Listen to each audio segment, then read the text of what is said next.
Alhamdulillah. Alors, nous savons toutes et tous que dans notre croyance, en tant que musulmans et musulmanes, nous avons la ferme conviction que la fin du monde aura lieu et qu'il y a des signes de la fin du monde, des signes précurseurs de la fin du monde, petits et grands.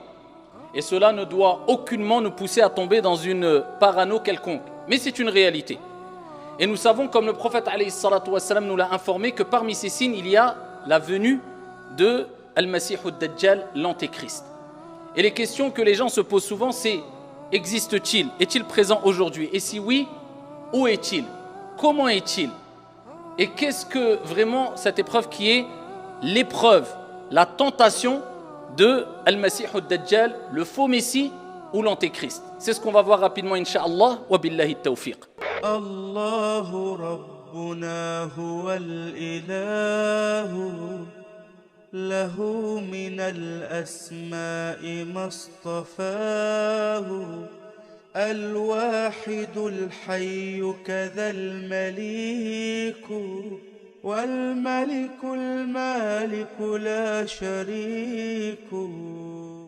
Ayyuha al-musalloun, avant de parler de Al-Masih ad-Dajjal, et je tiens à vous rappeler que dans un texte, le prophète alayhi salatu wassalam a rappelé que un des signes de la venue de Al-Masih ad-Dajjal parmi les nombreux signes précurseurs, c'est que les orateurs, les prédicateurs, les imams, les savants parleront de moins en moins de lui. Donc ici nous profitons de cette occasion de ce vendredi pour parler de Al-Masih ad-Dajjal et rappeler aux croyants et aux croyantes certains points essentiels afin de ne pas, comme j'ai dit précédemment, tomber dans une quelconque parano. Alors la première des choses à savoir, c'est que, comme j'ai dit précédemment, la fin du monde est une réalité. Et nous devons avoir une ferme conviction concernant cette réalité. La fin du monde aura lieu d'après notre croyance. Maintenant, est-ce que nous, il nous incombe de rentrer dans une parano, de rentrer dans un délire, de rentrer dans une folie, parce que plus d'un sont rentrés dans des dépressions, épreuve à la pluie, et j'en suis témoin, dans des dépressions à force de parler, à force d'écouter des exhortations, à force de penser à la fin du monde. Et ils ont l'impression que chaque jour sera la fin du monde.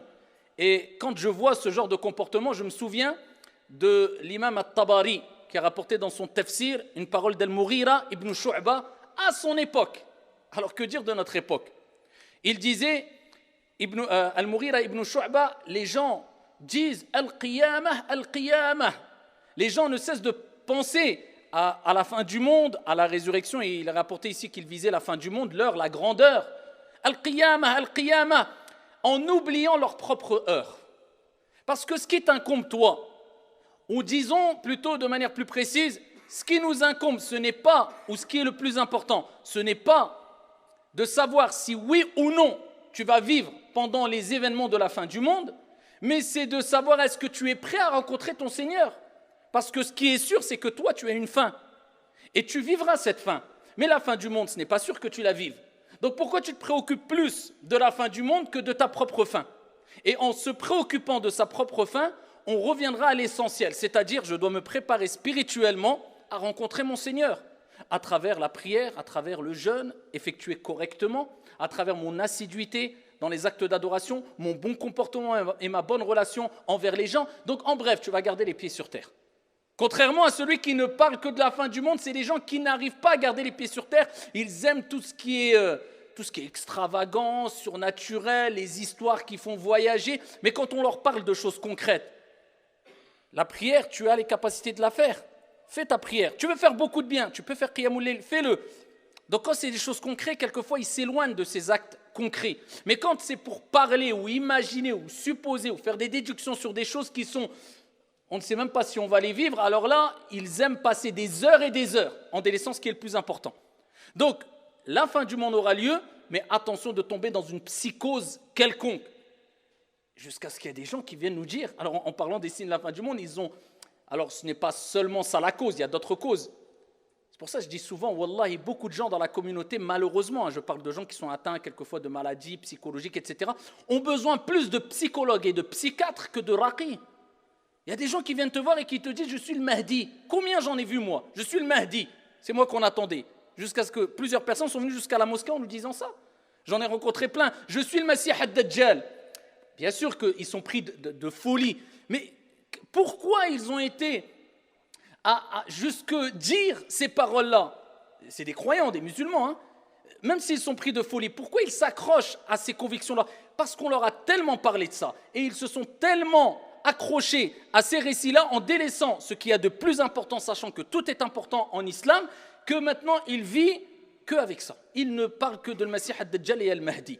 Donc méfiez-vous, sachez que ça fait partie des sciences qu'on doit acquérir, des connaissances qu'on doit acquérir. Cela doit nous pousser à une préparation aussi, comme on va le voir bi'idhnillah azza wa jal, mais à ne pas rentrer dans des délires quelconques. La fin du monde aura lieu, Allahu a'lam, si tu ici vas vivre ces derniers instants. En tout cas, ce qui est sûr, c'est qu'à l'époque du prophète, il y a déjà 14 siècles ou plus de 14 siècles, le prophète rappelait aussi que la fin des temps était proche.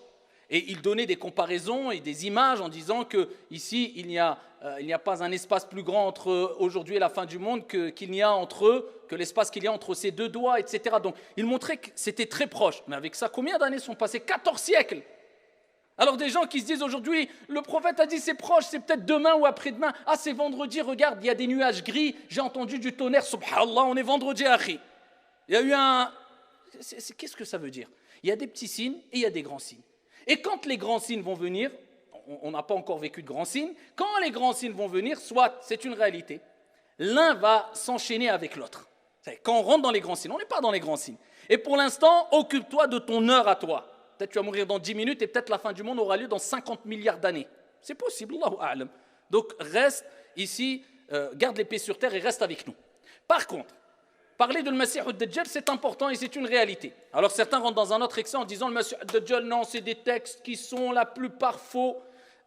Dans une grande partie des sujets en religion, on va trouver des textes qui sont faibles et d'autres textes dans le même sujet qui sont bons. Est-ce que ça fait qu'on rejette le sujet? Non. Et est-ce que si un texte est daïf, ça fait qu'on ne peut pas travailler avec des règles bien sûr? Non. Est-ce que ça fait qu'on doit le rejeter? Non. Est-ce que ça fait que c'est un hadith mensonger s'il est faible? Ça dépend du degré de faiblesse. Non. Et de plus, concernant le Masih ad-Dajjal, l'antéchrist, le faux messie, ça regorge de hadiths authentiques, même s'il y a des hadiths faibles. Il y a plein de hadiths authentiques. Si nous restons juste dans As-Sahihayn, on trouve plein de hadiths.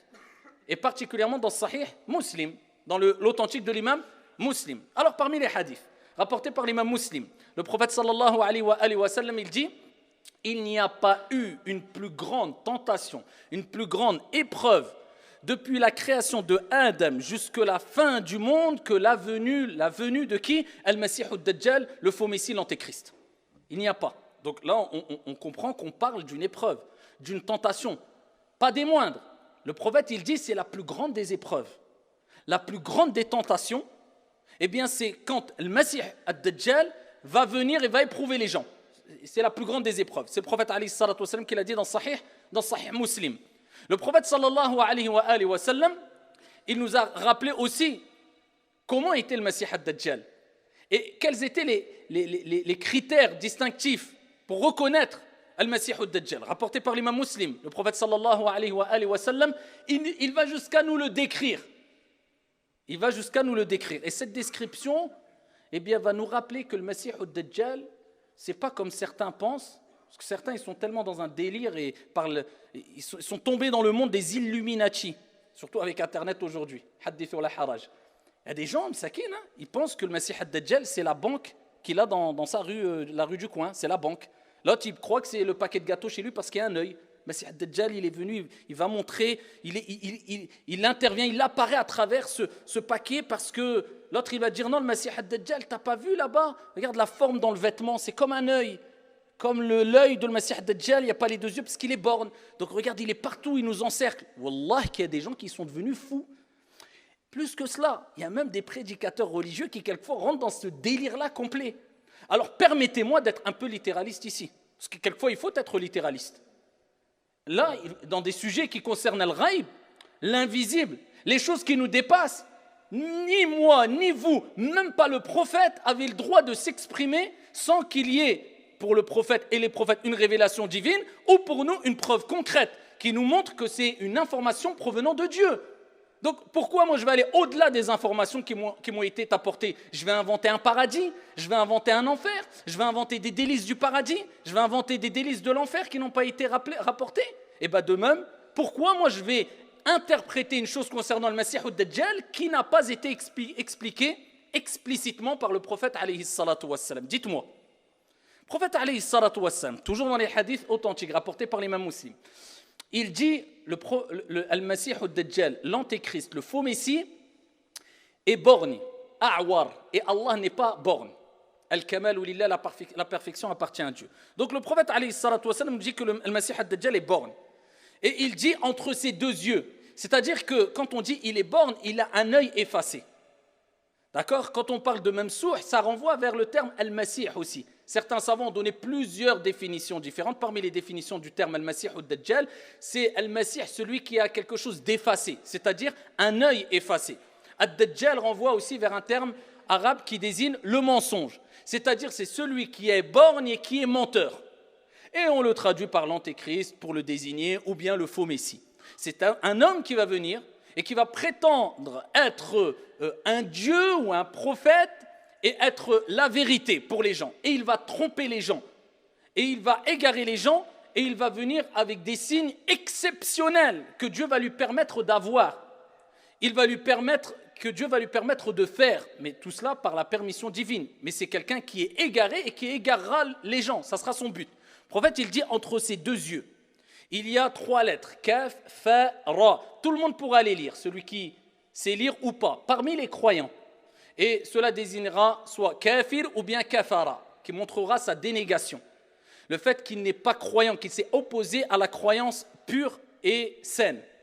Et le prophète, alayhi salatu wassalam, il dit, tous les prophètes, dans le même hadith rapporté par Muslim toujours, ici il dit, il n'y a pas un prophète qui a été envoyé sans qu'il ne mette en garde sa communauté contre la venue de Al-Masih ad-Dajjal, l'antéchrist. Tous les prophètes, Allah les a envoyés, ils ont mis en garde leur peuple, en leur disant, méfiez-vous, préparez-vous. Voilà comment il faut réagir si vous êtes présent quand Al-Masih ad-Dajjal, l'antéchrist, sera là. Parce qu'on a dit précédemment, le prophète a dit qu'il n'y a pas plus grande fitna, plus grande épreuve que la venue de Al-Masih ad-Dajjal. Rapporté par l'imam Abu Daoud, Bisanadin Hassan, le prophète sallallahu alayhi wa sallam, lorsqu'il parle de Al-Masih ad-Dajjal, il donne sa description. Il dit il est plutôt petit de taille, et il est borgne, bien sûr, comme on l'a vu, et il a les cheveux crépus et frisés. Dans d'autres descriptions, il est rapporté qu'il a le front large et les épaules larges.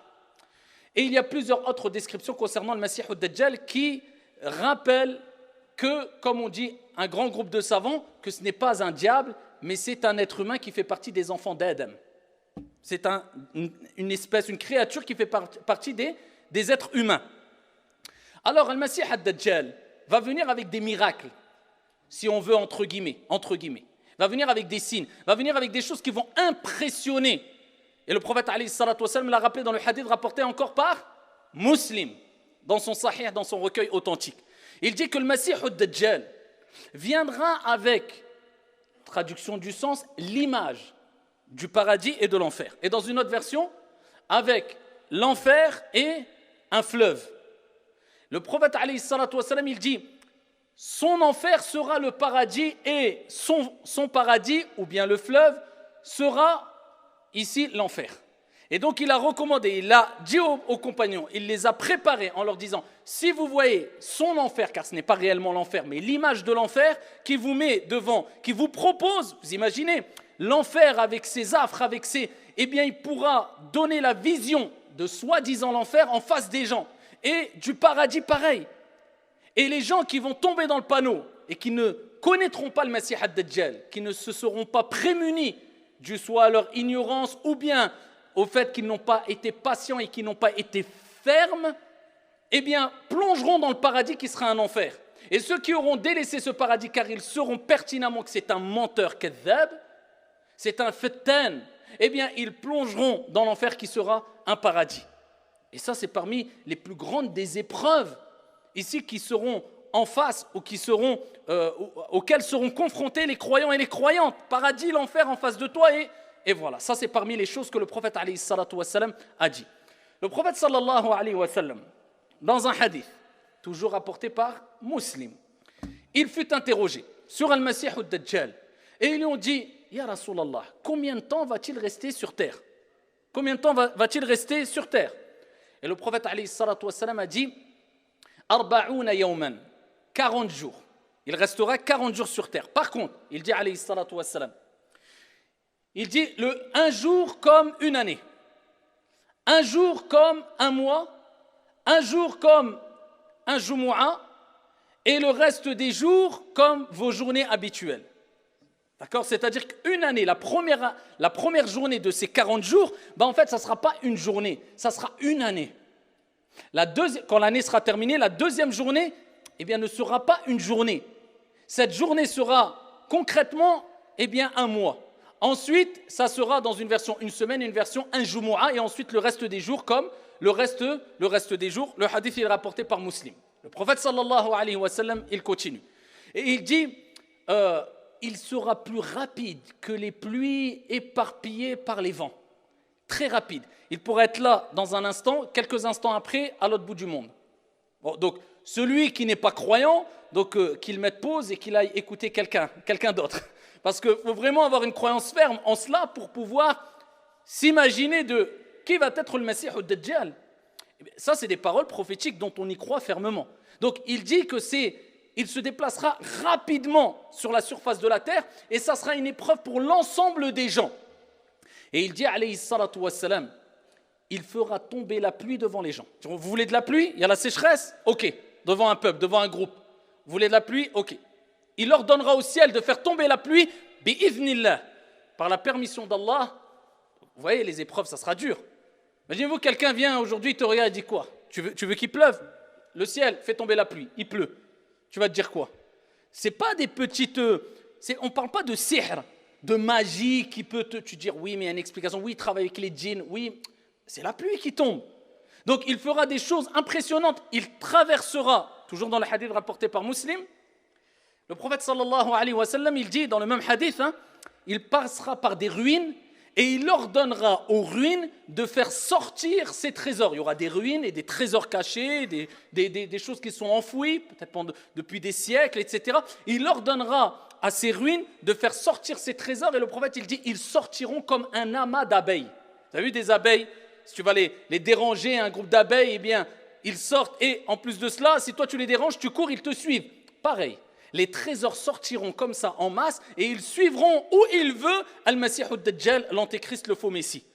Quand les gens vont voir ça, qui va réussir à patienter si ce n'est illa man rahim Allah, sauf celui à qui Allah fait miséricorde. C'est pour cela que le prophète alayhi salatu wassalam a dit, si le Masih ad-Dajjal apparaît et je ne suis pas auprès de vous, fathbutu, soyez fermes. Et Allah Jalla wa Ala nous recommande maintes fois dans le Coran d'être ferme, et particulièrement lors des épreuves. L'épreuve, pour la réussir, il faut être ferme, et en demandant à Dieu de t'assister, parce que si tu n'as pas de fermeté, tu vas fléchir, perdre tes forces, et ici, tu vas abandonner même peut-être ta croyance. Donc c'est pour cela qu'il est toujours bon de demander à Dieu de nous accorder fermeté dans notre foi, dans notre croyance. Le prophète, il dit, soyez ferme, il ne faut pas que vous ayez des doutes. Je suis sûr à 100% que c'est un menteur, car le prophète nous l'a décrit et nous l'a rappelé. Parmi les textes très impressionnants aussi de le Masih ad-Dajjal, et là on répondra à la question rapidement ici, est-ce que le Masih ad-Dajjal, l'antéchrist, existe maintenant, au moment où je vous parle ? Est-ce qu'il est quelque part dans le monde, sur la surface de la terre ? Rapporté par l'imam Muslim toujours. Fatima bint Qais, radiyallahu anha wa ardaha, elle raconte un récit plus qu'étonnant et plus qu'impressionnant. Très long le récit, je vais l'abréger. Elle dit, le prophète alayhi salatu wassalam a ordonné qu'on appelle à la prière, al-adhan. Et quand ils ont fait l'appel à la prière, les gens sont venus et elle a dit, je suis venu. On a accompli à la prière derrière le prophète sallallahu alayhi wa sallam et précisément, elle dit, j'ai prié derrière les hommes parce qu'à l'époque du prophète, il y avait les hommes dans la même pièce que les femmes étaient derrière les hommes. Elle dit ensuite, je me suis assise, le prophète sallallahu alayhi wa sallam est monté sur le mimbar et le prophète alayhi salatu wassalam a dit, je vais vous raconter un récit de Tamim ad-Dari. Et il était content, le prophète alayhi salatu wassalam. Pourquoi ? C'est comme vous, quand vous dites quelque chose, et c'est pas que les gens ne vous croient pas, mais tu sens que peut-être c'est tellement impressionnant ce que tu dis que tu te dis, mais pour qui me croit, faut y aller quand même. Et d'un coup, quelqu'un vient avec la preuve claire, sans aucune ambiguïté, que ce que tu as dit est vraiment vrai, il a attesté de ce que tu as dit. Tu vas être content, tu vas dire, je vous avais dit ou pas? Le prophète, alayhi salatu wassalam, il leur a parlé plusieurs fois de le Messie ad-Dajjal. Et Tamim ad-Dari, ce compagnon qui s'est converti à l'islam, eh bien, a vécu une situation impressionnante. Il a rencontré lui-même al-Masih ad-Dajjal. Il est venu raconter cela au prophète sallallahu alayhi wa sallam. Le prophète, il a fini la prière, il est monté sur le minbar. Il a dit, je vais vous raconter quelque chose. Il l'a vu, Tamim ad-Dari. Regardez ce qu'il a vu, ce qu'il a vécu. Et le récit nous rappelle que Tamim ad-Dari était dans une barque avec des gens autour de lui. Et il s'était échoué, après qu'il y ait eu une tempête, il s'est échoué sur une île. Et le prophète, à la fin du texte, il nous rappelle que l'endroit précis, c'est vers l'Orient, c'est vers l'Orient, c'est vers l'Orient. Donc n'essayez pas d'aller faire une exploration, parce qu'aujourd'hui, certains ils peuvent écouter cela, ils vont mettre son sac à dos, ils seraient capables d'aller...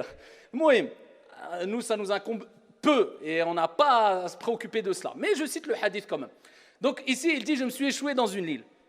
Et quand on s'est retrouvé dans l'île déserte, on a vu une sorte de bête poilue, rapportée par Muslim, qui est venu vers nous. Ils ont été pris de panique. On serait reparti à la nage. On aurait sauté dans l'eau, Ils ont été pris de panique et ils ont dit, qui es-tu? Elle dit, je suis l'espionne. Et ici, ils ont dit, mais qu'est-ce que ça veut dire l'espionne? C'est qui cela? Elle dit, venez, je vais vous montrer quelqu'un. Il est là-bas, dans un endroit retranché, caché, noir, sombre. Donc eux, ils se sont dit, on a cru que c'était un diable. On s'est dit, bon, on va aller voir. Qu'est-ce que cette chose-là, poilue, nous dit? Ils vont dans un endroit, une sorte d'endroit reculé, caché, isolé, une sorte de grotte. Et ils disent ce qu'on n'a jamais vu d'aussi impressionnant. Un homme attaché, des grosses chaînes au cou, aux chevilles, aux pieds. Et ici, ils ont commencé à parler avec cet homme-là. Et cet homme-là, j'abrège, il leur a posé plein de questions. Est-ce que cela a eu lieu? Est-ce que cela a eu lieu? Et il leur a parlé même du prophète Mohammed alayhi salatu wassalam. Est-ce que l'homme qui était illettré, qui s'est dit prophète est venu, etc., ils lui ont dit oui, etc. Ensuite, Al-Masih ad-Dajjal, eh bien ici, a dit qu'il leur a rapporté qu'il va sortir et que ça sera une fitna pour les gens, etc., etc. Ils sont repartis. Le prophète sallallahu alayhi wa sallam, ici, a raconté cela et il a raconté le passage où l'antéchrist, le Masih ad-Dajjal, a dit « Je partirai partout, je rentrerai partout, sauf à Mecca et à Taïba. À Mecca et à Taïba, je ne rentrerai pas. » Le prophète, il était sur le minbar, il avait son bâton et il a tapé 3 fois sur le minbar en disant « Je vous avais dit, ici, il a dit Mecca et Taïba, Mecca et Taïba, Mecca et Taïba. » Il dit « C'est ce que je vous avais dit. » Parce que le prophète leur a dit que le Masih ad-Dajjal, l'antéchrist, partira partout, pourra rentrer partout, sauf à la Mecque et à Médine. Taïba, c'est-à-dire à Médine. Pourquoi? Parce que Taïba et Mecca sont des endroits sacrés qui sont préservés, protégés par Al-Malaïka, par des anges autour, et il ne pourra pas rentrer. Et le prophète, alayhi salatu wassalam, ensuite, il termine le récit, il regarde les compagnons, il dit « Je vous l'avais dit ou pas ?» Traduction du sang, je vous avais raconté cela ou pas? Je dis « Na'am ya Rasulallah » Donc le prophète, alayhi salatu wassalam, a été content que ce qu'il a dit, eh bien, a été attesté par des personnes de confiance qui l'ont vu de leurs propres yeux. Et c'était ici Al-Masih ad-Dajjal, d'où la parole d'un grand nombre de savants qui disent qu'il existe, il est présent et il est enchaîné aujourd'hui dans un endroit du monde, Allahu A'lam, Dieu seul sait où c'est exactement. Et il sortira, il sera libéré quand Allah subhanahu wa ta'ala, notre Seigneur, lui permettra d'être libéré. En tout cas, ce qui nous incombe, c'est de savoir comment s'en prémunir. Comment s'en prémunir? Il y a 2 grands moyens pour s'en prémunir, sachant que j'ai cité le premier moyen qui est al-thabat, rester ferme. Le deuxième moyen, c'est ce que le prophète a rappelé dans les hadiths rapportés toujours par Muslim. Étonnant que des gens disent oui, les hadiths, la plupart sont faibles. Je suis d'accord que certains ont l'intention de mettre en garde la communauté parce que beaucoup tombent dans des délires. Et je le dis, je le répète encore une fois, il y a des jeunes aujourd'hui qui deviennent fous avec ces sujets de la fin du monde et compagnie. Et quand tu parles avec lui, tu te dis, lui, Mskin, il a besoin d'un psychiatre et un psychologue. Donc ici, il faut garder les pieds sur terre. Mais par contre, de dire que la plupart des textes sont faibles, c'est faux. Rapporté par l'imam Muslim. Le prophète sallallahu alayhi wa sallam, comment ça serait faux alors que le prophète, il dit quoi? Il dit, il a ordonné aux compagnons, il a recommandé aux compagnons ce que lui-même faisait. Écoutez bien, aux 5 prières par jour. Vous imaginez, ça veut dire on pense à cela 5 fois par jour et on cherche protection près d'Allah 5 fois par jour. C'est que c'est pas n'importe quoi. Le prophète il a dit c'est la plus grande des fitna, la plus grande des épreuves.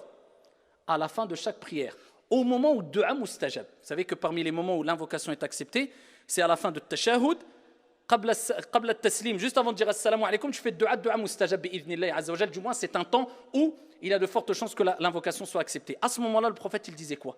Il disait ce qu'il a recommandé aux compagnons. À chaque prière de 5 prières, il disait, dites, à la fin du tashahhud, Allahumma inni a'udhu bika min adhabi jahannam, wa min adhabi al-qabr, wa min fitnati al-mahya wal-mamat, wa min sharri fitnati al-masih ad-dajjal. Il disait, cherchez protection auprès d'Allah, c'est ce que vous devez dire, hein. Avant le taslim, dites toujours ça. Oh Allah, je cherche protection auprès de toi contre l'enfer, et contre le châtiment de la tombe, et contre les épreuves de la vie et de la mort, et contre Al-Masih Ad-Dajjal, le faux Messie, l'Antéchrist. Voilà. Le prophète, il disait, dites cela 5 fois par jour. Donc ça, c'est un moyen de te préserver, si au cas où, on ne sait pas, eh bien, qu'Allah nous accorde al-thabat, le raffermissement, on soit encore présent quand cela arrive. Parmi les deuxièmes moyens, le prophète, alayhi salatu wassalam, toujours fait Sahih Muslim. Il dit, il y a 2 hadiths différents qui rejoignent ici le sens de ce hadith-là, et il nous dit, celui qui récitera les 10 premiers versets de Surat Al-Kahf, d'accord? Les 10 premiers versets de Surat Al-Kahf, la caverne, bien sera prémuni, préservé contre la tentation de Al-Masih Ad-Dajjal, contre l'Antéchrist. Et dans une autre version, il est rapporté les 10 derniers versets de Surat Al-Kahf, d'où l'importance de les apprendre ou de les lire souvent. D'accord? Si la personne les apprend, c'est-à-dire les 10 premiers versets particulièrement de Surat Al-Kahf, qui sont très faciles à apprendre, eh bien, c'est un moyen de se préserver contre le Masih Ad-Dajjal. Et pour terminer, le Masih Ad-Dajjal, eh bien, sera tué. Par qui? Par Jésus, Isa ibn Maryam, alayhi salam. Allah tabaraka wa ta'ala ordonnera à Isa, parce que Isa n'est pas mort, Jésus n'est pas mort, comme Allah Jalla wa Ala dit, il n'a pas été tué, il n'a pas été crucifié, mais on lui a donné une ressemblance à un autre personnage et on l'a élevé et Allah l'a purifié. Isa alayhi salam. Et il descendra près des minarets blancs en Syrie, Isa alayhi salam, et il poursuivra Al-Masih Ad-Dajjal. Allah Jalla wa Ala apportera une délivrance aux croyants et aux gens quand il enverra Jésus, Isa, qui redescendra et qui fera tawaf autour de la Kaaba et qui priera Isa alayhi salam et qui, sur la terre, il redescendra et il mourra en tant que musulman.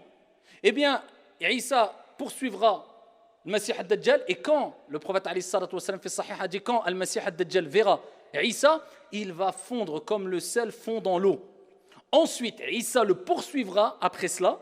Et il prendra la fuite jusqu'à ce que Isa, dans un endroit particulier en Palestine, eh bien, il l'attrapera, il ira jusqu'à proximité de le Masih Ad-Dajjal, et Jésus, Isa alayhi salam, lancera sa lance et il tuera ici Al-Masih Ad-Dajjal. Et voilà les informations, en gros, ici, de manière résumée, qu'on a sur Ad-Dajjal. Donc Ad-Dajjal, eh bien, on a donné sa description, on répète, ce n'est pas une société, ce n'est pas une vidéo, ce n'est pas une banque, ce n'est pas un groupe de personnes. On a donné les descriptions. Khalas, intaha al-kalam wa qudiya al-amr. C'est le prophète alayhi salatu wassalam qui l'a dit. Maintenant, concentre-toi dans ce qui est clair sans aucune ambiguïté. Je dois prier, je dois jeûner, je dois me préparer pour le delà, je dois faire du bien parce que même celui qui a fait énormément de bien regrettera dans sa mort qui est très proche, dans notre mort qui est très proche, de ne pas en avoir fait assez, sans rentrer dans une exagération quelconque, en restant dans le juste milieu, regrettera de ne pas avoir eu un bon comportement envers les gens, afin que les gens témoignent de son bon comportement, et que ça soit un argument pour lui au jour de la résurrection. Donc, gardons les pieds sur terre, prenons ces informations qui nous permettent d'augmenter notre connaissance religieuse. Hada wallahu ta'ala a'la wa a'lam wa ahkam. Sallu wa sallimu rahimakumullah.